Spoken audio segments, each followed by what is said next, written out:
China doesn't have any of that. None of it.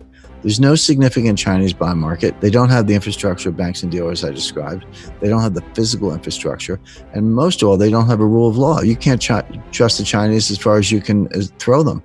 I was a facilitator and then a participant in the first ever financial war game ever conducted by the Pentagon. We did this at a top secret location called the Warfare Analysis Laboratory. One of the things we did there, I was on the China team. I wanted to make it realistic. So I said, let's lie, cheat, and steal, because that's what Wall Street does. And that's a more realistic game. So I recruited a friend of mine who's fluent in Russian to be on the Russian team. And I had dinner with him before we went down to the laboratory. And I said, look, here's the plan. I'm going to persuade my China team colleagues to basically announce a new gold standard. And we've accumulated enough gold, and we're going to say for now on, our currency is backed by gold. We're going to put the gold in Switzerland to keep everybody happy. We're going to issue notes from a bank created in London under English laws to keep everybody happy. Here's the thing. We're going to say from now on, if you want our exports, you have to pay for us in this new currency. We're not taking dollars anymore.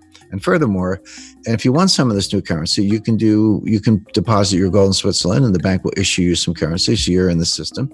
Or you can trade with us and run a surplus, and then we'll pay you in the currency and you can use that to buy our stuff, or we'll give you loans. But one way or another, we're done with the dollar. And obviously this is very forward leaning, but the whole idea of a war game is to help the Pentagon think 5 or 10 years ahead.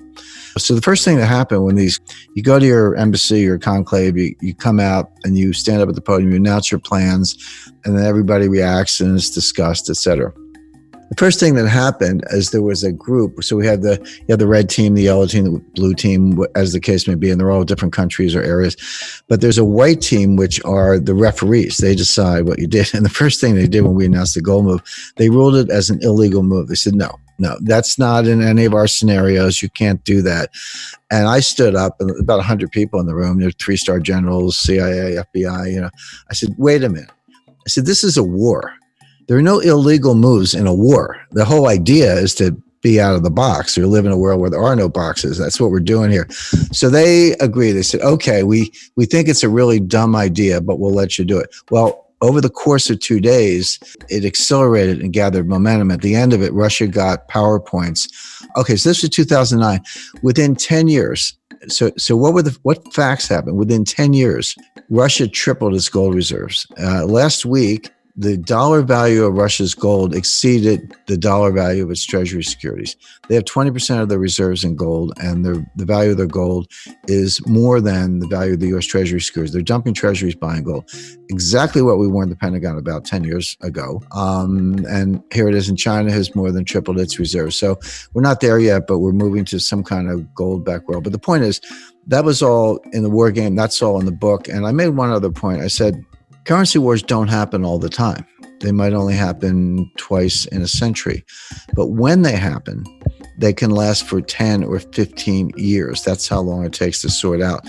What you describe about the Chinese money supply is absolutely correct. People in the United States complain, the Federal Reserve has printed $4 trillion in the past year. And they have printed $4 trillion in the last year. They're taking the Fed balance sheet from about 3.5 trillion to 7.5 trillion. So yeah, we printed $4 trillion in the past year. Didn't do any good, won't do any good, but we did it.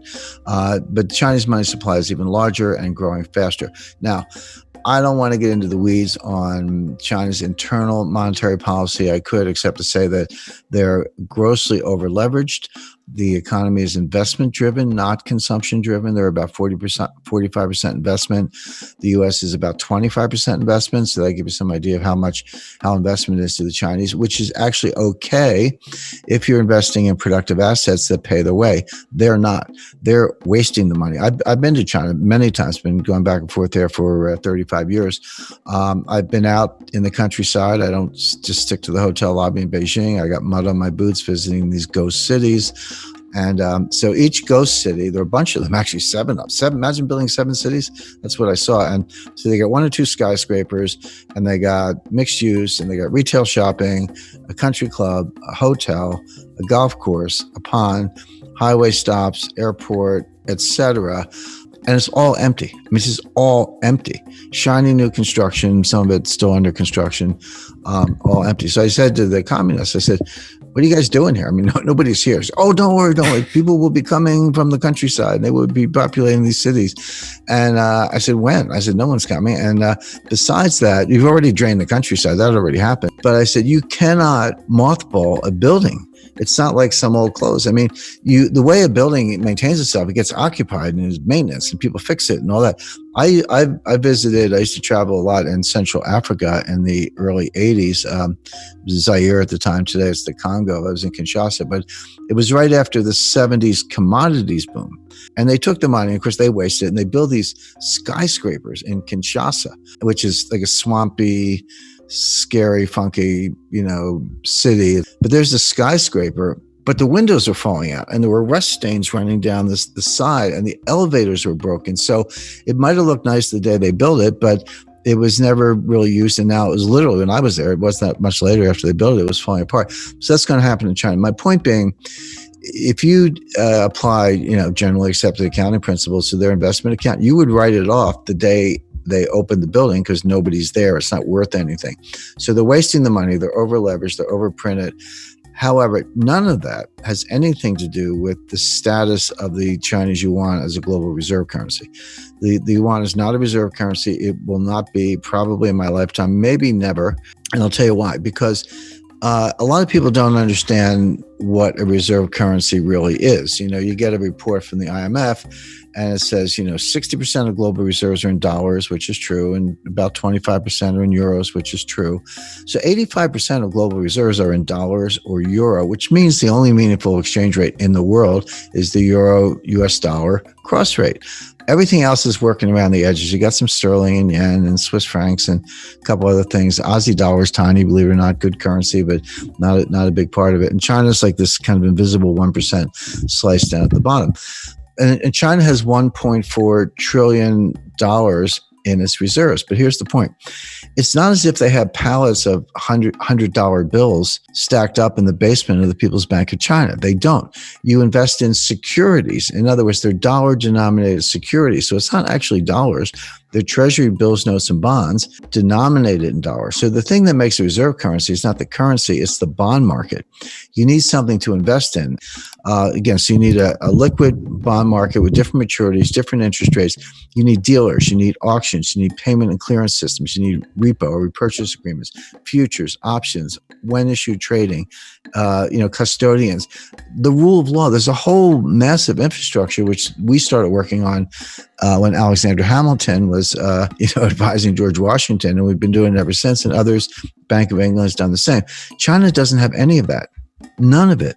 There's no significant Chinese bond market. They don't have the infrastructure of banks and dealers I described. They don't have the physical infrastructure. And most of all, they don't have a rule of law. You can't trust the Chinese as far as you can throw them. And so they have no chance of being a global reserve currency, none. Same with the Russian ruble, same with a lot of other currencies, same with Bitcoin. Show me the Bitcoin bond market. Maybe you can get my attention, but not sooner. So none of those are going to replace the dollar. First thing, my wife hates me to admit this, but I was once a registered lobbyist in Washington. I ran an office there. I spent a lot of time on Capitol Hill. And the first thing I learned in Washington is you can't beat something with nothing. In other words, if you hate a policy or a program, you just hate it, you write op-eds, fine. You're not going to change it unless you bring something to replace it. So for all the criticisms of the dollar, and there are plenty of them, you're not going to dethrone the dollar as the leading global reserve currency unless you can show me what you're going to replace it with. And there's one and only one contender in the world today, which is gold. So that's a whole other conversation. I'm not saying we're going to be on a gold standard tomorrow. As far as China's concerned, China's a house of cards. It's going to collapse. It's going to be ugly. Hard to say when, but probably sooner than later. And they know it. And they're not going to be a global reserve currency. So we can put China to one side, but China's a house of cards. Now, getting it back to the United States, the first point, let's talk about stimulus first. So the Fed printed $4 trillion. Congress, we had $1 trillion, what are called baseline budget deficits going into the pandemic. So with no pandemic, we were going to have $1 trillion deficit in 2020 and 2021. Now, Congress put $3 trillion on top of that with rescue and bailout programs last March, April, and May. That was the CARES program, payroll protection plan, aid to hospitals, extended unemployment benefits, higher unemployment benefits, etc. I'm not saying any of those things were bad. It was needed to keep things from getting a lot worse. But we put $3 trillion on top of this. So there's $4 trillion for fiscal 2020. They just did $1 trillion last week in the kind of final days of the Trump administration. So that's $5 trillion. And Biden has announced his plan. He's going to have a $2 trillion rescue bailout, so-called stimulus plan now. So that's $7 trillion plus the $1 trillion baseline for fiscal 2021. So there's $8 trillion in deficit spending in 2 fiscal years, $4 trillion of money printing by the Fed. Now, those are the numbers. That's not projections. That's baked in the pie. Just don't call it stimulus. It will have no stimulative effect. Does it, again, as I say, keep the lights on? Yes. Would just some people keep their jobs last spring because their employer got payroll protection plans? Yes. Did other people benefit from increased unemployment benefits? Yes. Was a lot of that necessary because things were in such bad shape? Yes. So I'm not arguing that side of it, but it does not stimulate. It's not going to get us out of the depression. Let me be very specific as to why, because I don't make claims without backing it up. On the money supply, you can print all the money you want, but Milton Friedman was wrong. The monetarists are wrong. The Austrian school is wrong. Money printing does not cause inflation. What causes inflation is something called velocity, which is the turnover of money. The money has to be lent and spent. Banks have to be lenders. People and businesses have to be borrowers. You have to be spending it, get it in circulation, in other words, in order to potentially to have some inflation. And that's the technical name for that is velocity. Velocity is dropping, sinking like a stone. And by the way, it's been dropping since 1998. It dropped faster in the 2008 crisis. It's dropping faster today, but the trend has been very steeply down for the last 22 years. And so, nominal GDP, so the dollar value of all goods and services, leaving aside inflation, that's what we mean by nominal value. Nominal value of gross domestic product is money supply times velocity. How much money is there and how much does it turn over? Multiply one by the other, and that's your nominal GDP. And I remind people that $7 trillion times zero is zero, meaning you can print the $7 trillion, but if you don't have any velocity, you don't have an economy. And so you can understand monetary policy is a desperate race between increasing money supply and declining velocity. One offsets the other so that you barely keep nominal GDP where it is. In fact, it's going to go down about 6 or 7%. We're not getting back to 2019 levels of output. If you take 2019 as your baseline, we're not getting back to 2019 levels till 2023 at the earliest. We're not getting back to 2019 levels of job creation, the number of people who have jobs, until 2025 at the earliest. That's why I call it a depression, not a recession. Now flip over to fiscal policies. Like, hey, they're sending everybody $2,000 checks, and they are. The people are going to get those checks. And so the Wall Street, which usually gets things wrong. That's the first thing you got to know about Wall Street, because they don't really care about you. They care about rap fees and how they make money. So they're saying, all right, they're going to send out the $2,000 checks, and people are going to get those checks, and they're going to run right out. And they're going to buy a car, a refrigerator, paint the kitchen, whatever it may be. No, the first two things are true. They're going to spend the money, and they're going to borrow the money, and they're going to send people the checks. But when people get the checks, they're not spending it. What they're doing, they're saving it. They're either paying down debt, which is equivalent to savings, or they're putting the money in the bank, which is savings. So certainly if you lost your job, you're not going to take your friends out to dinner. You're going to throw the money in the bank or pay the rent. But even if you didn't lose your job, you look around, like maybe your spouse lost his job. Maybe your neighbor lost his job. Maybe you think you're next, like you have a job, but you're worried you're going to get fired next week. So you save it. And the name for that, economists call that precautionary savings, or, plain English, it's saving for a rainy day, except it's raining everywhere. So they are going to send the checks out, but people aren't going to spend it. And that's the reason you're not going to get the stimulative effect, but you are going to increase the deficit, which gets back to this debt to GDP ratio. So take the total debt divided by GDP. That's some ratio.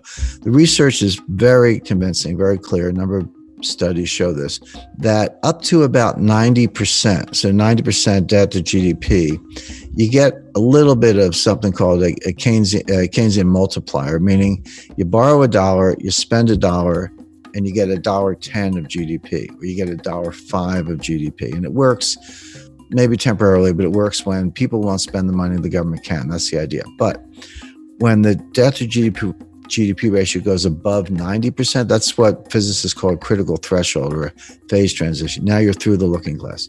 Now the Keynesian multiplier drops below 1, meaning you borrow $1, you spend $1, but you only get 90 cents of GDP. But meanwhile, the debt went up $1. So what's happening to the debt to GDP ratio? This is going up dollar for dollar, but this is going up 90 cents on the dollar. So the ratio is getting worse. Guess what the US debt to GDP ratio is today? The answer is it's about 135%. So we're way past that 90% threshold. And by the way, who's in that club? I can tell you, Lebanon, Greece, and Italy. So there's your lunch table for four, the four super debtors league. And it just gets worse. And that ratio past 90% is a headwind to growth, because people look at it and are like, hey, I don't have a PhD in economics, but I just don't like what I see. And people understand correctly, and this is the behavioral adaptation that policymakers on Wall Street do not understand. But the behavioral adaptations, people look at it and say, I don't know how this is going to end, but it's going to end. We're either going to have a default, or we're going to have something like hyperinflation to make the debt go away, or they're going to raise my taxes. Not sure which, maybe all of the above, but I have to save more money to meet my lifetime goals in the face of some bad outcome that's going to come out of this. That's the real world behavior, and economists know very little about the real world. So the point is, increasing the money supply doesn't work because velocity is declining. Increasing deficits doesn't work because people are saving, not spending, and they're preparing for worse outcomes. So neither one of these, you can call it money printing or spending, but don't call it stimulus, because it doesn't stimulate. We're not getting out of this. And that's why I call my book The New Great Depression.